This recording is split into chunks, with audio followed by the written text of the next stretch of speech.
Hallelujah. प्रभु की तारीफ़, उसके नाम को ज़िक्र जलाल मिले। Praise the lord to you all. आज मैं वर्शिपर अब्राहम आप सभी के सामने हाज़िर हूँ खुदावंद के कलाम को शेयर करने के लिए। मेरे अज़ीज़ों, जिस तरह खुदावंद के कलाम के अंदर लिखा है कि यदि कृपा और सच्चाई तेरे गले का हार बन के रहेगी तो परमेश्वर और मनुष्य दोनों के अनुग्रह को पाएगा। कितने लोग मुत्तफिक करते हैं मेरे साथ? अगर हम लोग कृपा और सच्चाई यानी कि अगर हम लोग सच्चाई के साथ अपनी कमर को कसेंगे, उसके वचन पर अमल करेंगे, अगर हम पाप से दूर रहेंगे, अगर हम बुराई से दूर रहेंगे तो परमेश्वर हमें बचाएंगे। वो हमें शुद्ध करेंगे हर तरह की बुराई से। जिस तरह हम कहते हैं कि हमें देसी घी शुद्ध वाला चाहिए, शुद्ध वाला यानी कि प्योर, तो वो प्योरिटी में हमें जब हम चलेंगे, उसी प्योरिटी में जब हम चलना सीख जाएंगे तो फिर उसी प्योरिटी में हमें ब्लेस भी करता है। हालेलुया। कितने लोगों का विश्वास है कि प्रभु हमें कभी भी छोड़ता नहीं है। कितने लोगों का विश्वास है कि प्रभु भी कभी हमें त्यागता नहीं है।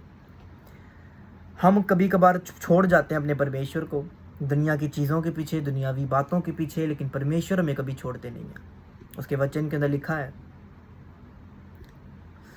खुदा के वचन के अंदर लिखा है कि आसमान और ज़मीन तो टल जाएंगे लेकिन मेरे वचन का एक एक बिंदु भी ना टलेगा। उसका वचन सच्चा है, उसके मुंह की बातें सच्ची हैं। उसका वचन, अगर हम उसके वचन पर विश्वास रखेंगे तो हम बचाए जाएंगे। समझ पा रहे मेरी बात को?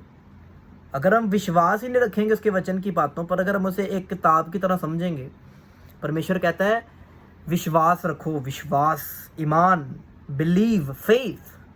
Do you have faith? आज मैं आपसे पूछना चाहता हूँ कि आप सभी के पास फेथ है, आपके अंदर ईमान है?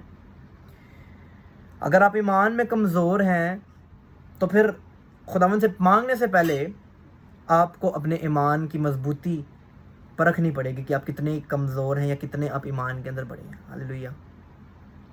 ओके, मेरा आप सभी से एक सवाल है कि अगर आप किसी शॉप पर जाते हैं तो आप ये चेक कर जाते हैं तो आपके पास कितने पैसे हैं। ठीक है, समझ पा रहे हैं मेरी बात को?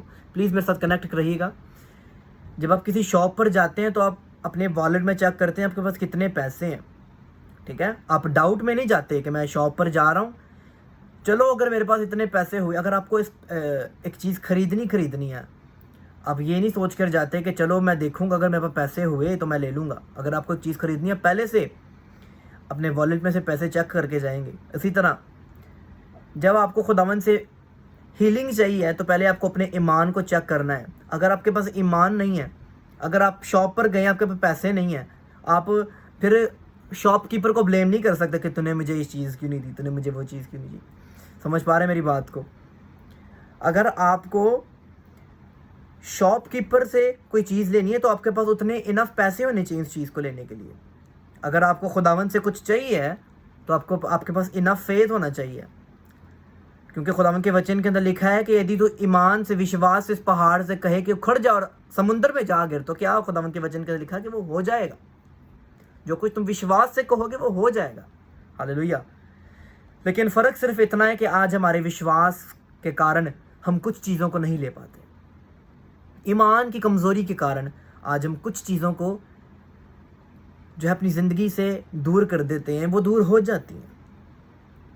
ईमान को चुराता कौन है? शैतान। आपके मन के अंदर काफ़ी ऐसे थॉट्स डालेगा शैतान के, तुम क्या कर रहे हो, क्या हो रहा है, आने वाले समय में क्या होगा, खुदावन तुम्हारे साथ नहीं है। लेकिन परमेश्वर के वचन के अंदर लिखा है कि वो हमारे साथ है। समझ पा रहे मेरी बात को?